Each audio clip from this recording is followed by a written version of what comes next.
অনেক দিনের আশা ছিল যাব শাবানা পার্কে। ফাইনালি আমাদের সেই আশাটা পূর্ণ হলো। হ্যালো গাইস, আসসালামু আলাইকুম। আমাদের টিকিট নেওয়া শেষ, এবার আমরা শাবানা পার্কের ভিতর ঢুকবো। আর আমরা তো অনেক এক্সাইটেড ছিলাম যে ভিতরটা কেমন হবে। শাবানা পার্কের এরিয়াটা অনেক বড়, হাঁটতে হাঁটতে যেন রাস্তাটাই শেষ হয় না। সবাই তো অনেক হাঁটাহাঁটি করছিল যে কখন আমরা সুন্দর সুন্দর জিনিস দেখতে পাবো। সবাই অনেক আনন্দ করে হাঁটছিল। আমার ছেলেটাও দেখুন অনেক সুন্দর করে হেঁটে যাচ্ছে সবার সাথে সাথে। আর আশেপাশটা অনেক সুন্দর লাগছিল আমার কাছে। দেখুন কত সুন্দর মনোরম পরিবেশ, দেখতে কত ভালো লাগছে। ছোট্ট সুন্দর একটা রাস্তা আর দুই সাইড দিয়ে ফুল গাছ লাগানো, দেখতেই কত সুন্দর লাগছে, অসাধারণ তাই না? আর প্রচণ্ড রোদ ছিল, রোদের কারণে গরমটা একটু বেশি ছিল। তবুও গরমটা কোনো ব্যাপার না, মোট কথা হলো ঘুরতে হবে। ঘুরতে যখন এসেছি ঘুরতে হবে, সেটা রোদ হোক আর বৃষ্টি হোক। আর ওরা তো অনেক এনজয় করছিল সবাই মিলে। আর এই তো শুরু হয়ে গেল আমাদের সুন্দরদের টিকটক করা, ভিডিও করা, ছবি তোলা। আর আমার কাছে শাবানা পার্কের সব থেকে সুন্দর লেগেছে এই জায়গাটা। আমি হয়তো রিলসে আপনাদের দেখিয়ে দিয়েছি এই জায়গাটার ভিউ, এখন পুরো ডিটেলসে দেখাচ্ছি। দেখুন কত সুন্দর জায়গাটা, আর এই লেখাটা দেখুন কত সুন্দর লাগছে তাই না? আর এই জায়গাটা আর এই ভিউটা আসলেই অসাধারণ ছিল। আমি অনেকটা সময় এখানে দাঁড়িয়েছিলাম, আর এখানে দাঁড়িয়ে দাঁড়িয়ে অনেকটা সময় ভিডিও করতেছিলাম। যত দেখছি ততই ভালো লাগছে আমার। আর ওই তো দেখুন দূরে ওনারা ছবি তুলতেছে, কেউ কেউ ভিডিও করতেছে, কেউ কেউ টিকটক করতেছে, এটাই ওনাদের কাজ। এবার আমি ভাবিকে জিজ্ঞেস করলাম, বলেন এই জায়গাটা কেমন লাগছে? ভাবি বলল জায়গাটা আসলেই অনেক সুন্দর, কিন্তু একটু হাঁটতে হয় বেশি, কারণ যেহেতু জায়গাটা বড় সেহেতু এই দিক থেকে ওই দিকে হেঁটে হেঁটেই যেতে হবে।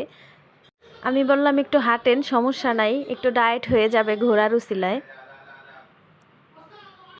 এখানে যারা আসে সাধারণত সবাই ভিডিও করার উদ্দেশ্যে আসে। ওই দেখুন সবাই ভিডিও করছে, ছবি তুলতেছে।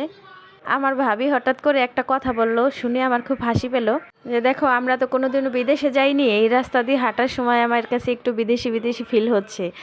জায়গাটা আসলেই সুন্দর। আর ওই যে একটু পর পর ছোট ছোট ঘর দেখা যাচ্ছে, ওইগুলো হয়তো রেস্ট হাউস। হয়তো যারা অনেক দূর থেকে ঘুরতে আসে তারা হয়তো ওই জায়গাগুলোতে রেস্ট নেয়, এটা আমি সঠিক বলতে পারলাম না। তবে কেউ যদি জানেন কমেন্ট করে জানিয়ে দিবেন। কিন্তু ঘরগুলো অনেক সুন্দর ছিল দেখতে।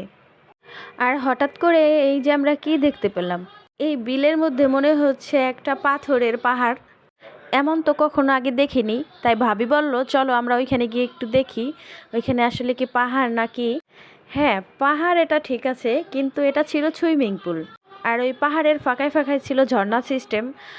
সাধারণত কোনো কারণে ঝর্ণাগুলো বন্ধ আছে, কিন্তু ওই ঝর্ণাগুলো দিয়ে পানি বের হয়। আমরা যখন ছিলাম তখন হয়তো ছিল না পানি। আর এই সুইমিং পুল দেখে আমাদের খুব ভালো লাগলো। আর আমাদের রাফি শেখ তো পাগল হয়ে গেছে সুইমিং পুলে গোসল করবে। তাই আমরা এই ভাইদের সাথে কথা বলতেছিলাম যে এক একজন কত টাকা করে দেয়া লাগবে। ওনারা বলতেছিল যে ছোট বাচ্চা তো, তাই এক একজন 300 টাকা করে নেব। আমরা বলতেছিলাম যে ভাই ওরা তো একজন না, ওরা হলো 3 জন, আপনারা একটু কমাই নেন, ওরা তো ছোট বাচ্চা, ওরা বেশি সময় গোসল করবেও না। তখন ওনারা বলতেছিল ঠিক আছে আপু, আমি আমার ম্যানেজারের সাথে কথা বলে দেখি উনি কি বলে। অবশেষে ম্যানেজারের সাথে কথা বলে জানালো যে 3 জনের 600 টাকা দিতে হবে, এক একজনের 200 টাকা করে। আমরা বললাম ঠিক আছে দেব। আর এরা সুইমিং পুলে নেমে দেখুন কতটা হ্যাপি, কতটা আনন্দ করছে। এটা দেখে আমারও খুব ভালো লাগলো যে আসলে বাচ্চাদের মাঝে মধ্যে একটু ঘুরতে নেওয়া উচিত। আর আমার ছেলেটা তো সবসময় বাসার মধ্যেই থাকে, বেশি বের হয় না, এর জন্য ঘুরে খুব আনন্দ পেল। এই দেখুন আনন্দে নাচতেছিল। আমাদের আজকের ভিডিওটা এই পর্যন্তই। সবাইকে ধন্যবাদ, আল্লাহ হাফেজ। আগামী দিনের ভিডিওগুলো দেখতে হলে আমাদের সাথে থাকুন।